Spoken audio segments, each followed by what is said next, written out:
औज़ुबिल्लाहिमिनश्शैतानिर्रजीम बिस्मिल्लाहिर्रहमानिर्रहीम। My name is Talha Najib और आप सबको वेलकम करता हूं अपने चैनल पे। Before we start our topic, आप सबसे गुजारिश है कि प्लीज़ सब्सक्राइब के बटन को क्लिक कर लें ताकि जो भी अपडेट्स हों वो आप तक बवक्त पहुंच सके। आज का हमारा टॉपिक है diploblastic and the triploblastic organisation. Diploblastic animals जो होते हैं वो डिवियन रेडिएटा से बिलोंग करते हैं। The body of these animals consist of two layers. ऐसे एनिमल्स की बॉडी दो लेयर्स पर मुश्तमिल होती है। एक का नाम हम देते हैं एक्टोडर्म और दूसरे का नाम हम देते हैं एंडोडर्म। जेली लाइक इनके अंदर मेसेंकाइम होते हैं या फिर मिसोग्लाई होते हैं, which is most cases is non cellular, जो कि ज़्यादातर नॉन सेलुलर होते हैं। डिप्लोब्लास्टिक एनिमल्स जो होते हैं वो शो करते हैं लेस डिग्री ऑफ स्पेशलाइजेशंस को, और उनके अंदर कोई भी स्पेशलाइज्ड ऑर्गन मौजूद नहीं होता। उनके अंदर कोई स्पेशल टाइप का ट्रांसपोर्ट सिस्टम नहीं होता। मोस्ट सब्सटेंस जो कि डिस्ट्रीब्यूट होते हैं उनकी बॉडी के दरमियान, वो किस प्रोसेस से होते हैं? डिफिजन के प्रोसेस से होते हैं। There is no central nervous system in these animals. ऐसे एनिमल्स के अंदर कोई भी नर्वस सेंटर नहीं होता, नर्वस नेट प्रेजेंट होता है। ये जो एनिमल होते हैं इनकी रेडियल सिमेट्री होती है।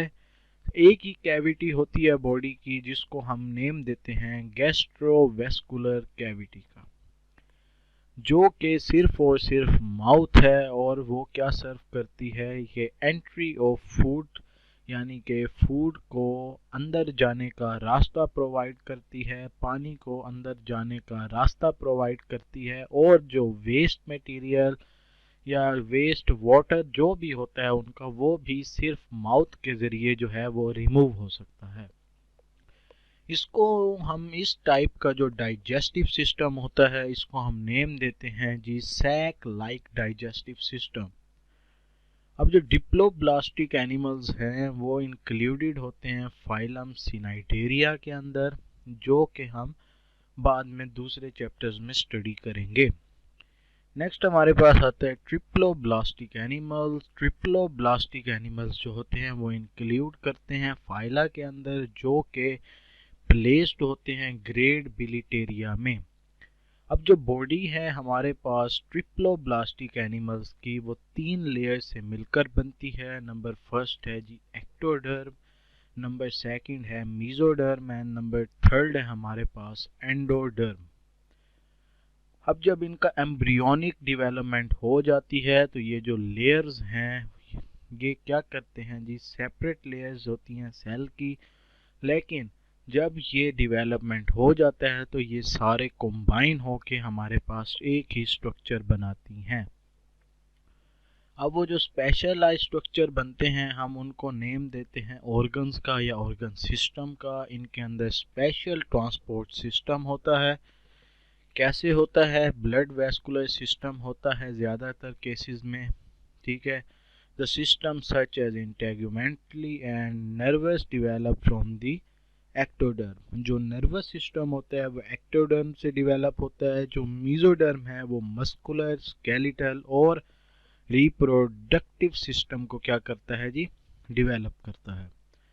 जो एंडोडर्म है वो क्या करता है जी, लाइनिंग करता है डाइजेस्टिव ट्रैक्ट की, ग्लैंड्स की, डाइजेस्टिव सिस्टम्स की, जैसा कि हमारे पास लीवर आ जाता है, इन चीज़ों की।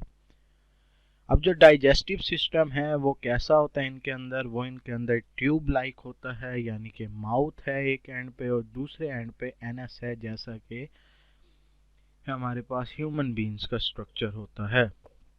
ट्रिप्लोब्लास्टिक एनिमल्स जो हैं वो कोलोमेट भी हो सकते हैं, प्स्यूडो कोलोमेट भी हो सकते हैं, या सिंपल कोलोमेट भी हो सकते हैं। अब हमारे पास कोलोमेट, प्स्यूडो कोलोमेट एंड द कोलोमेट क्या होता है वो हम देखते हैं।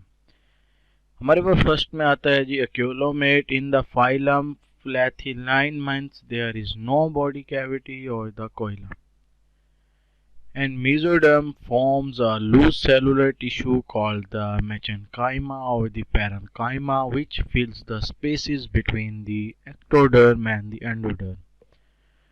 It form a packing around the internal organs of the animals. ये इंटरनल ऑर्गन्स जो होते हैं एनिमल्स की उसके गिर्द पैक हो जाता है, पैकिंग बना देता है। क्यों? ताकि ये स्पॉट प्रोटेक्ट कर सके, या फिर ये उनको स्पॉट प्रोटेक्ट कर सके, या फिर दूसरी चीज़ों से प्रोटेक्शन दे सके।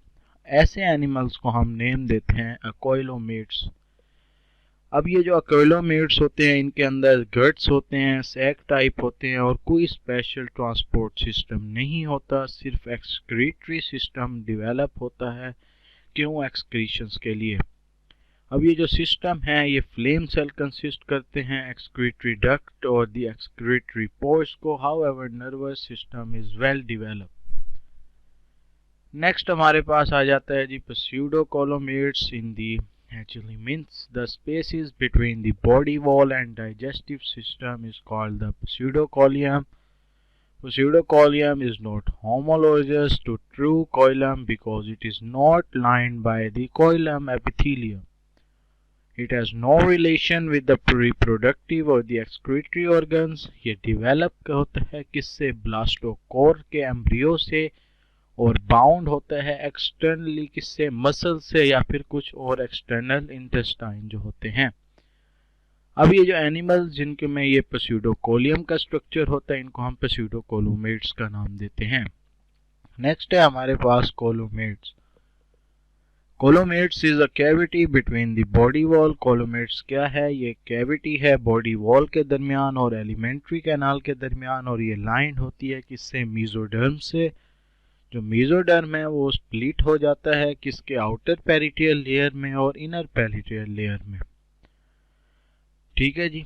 अब ये जो फील्ड होता है ये कोइलम फ्लूइड से फील्ड होता है, और जो एनिमल जो ये कोइलम का जो हमारे पास सिस्टम है वो करते हैं, उनकी बॉडी ट्रू कैविटी होती है, उसको हम नेम देते हैं जी कोलोमेट्स का। जैसा कि हमारे पास एग्जांपल आती हैं एनिलिड्स के। इन कोलोमेट्स गट्स अटेन मोस्ट कॉम्प्लेक्सिटी। जो गट्स हैं वो कॉम्प्लेक्सिटी स्ट्रक्चर होते हैं, न्यूरोसेंसरी सिस्टम होते हैं वो भी वेल डेवलप है। इसके साथ साथ एक्सक्रीटरी सिस्टम भी वेल डेवलप है, सर्कुलेटरी सिस्टम भी वेल डेवलप है, रेस्पिरेटरी सिस्टम भी वेल डेवलप है, रिप्रोडक्टिव सिस्टम भी वेल डेवलप है। तो ये हमने तीनों चीज़ों को स्टडी कर लिया। उसके बाद डिप्लोब्लास्टी के अंदर ट्रिप्लोब्लास्टिक डिवीजन जो है वो भी हमने स्टडी कर लिया। अगर यहाँ तक आपको कोई भी इशू हो तो हमसे कांटेक्ट कीजिएगा, इंशाल्लाह आपकी कन्फ्यूजन ज़रूर दूर की जाएगी। आज के लिए आई थिंक इतना ही काफ़ी है। अपना ख्याल रखिए, घर वालों का ख्याल रखिए। अल्लाह हाफ़िज़।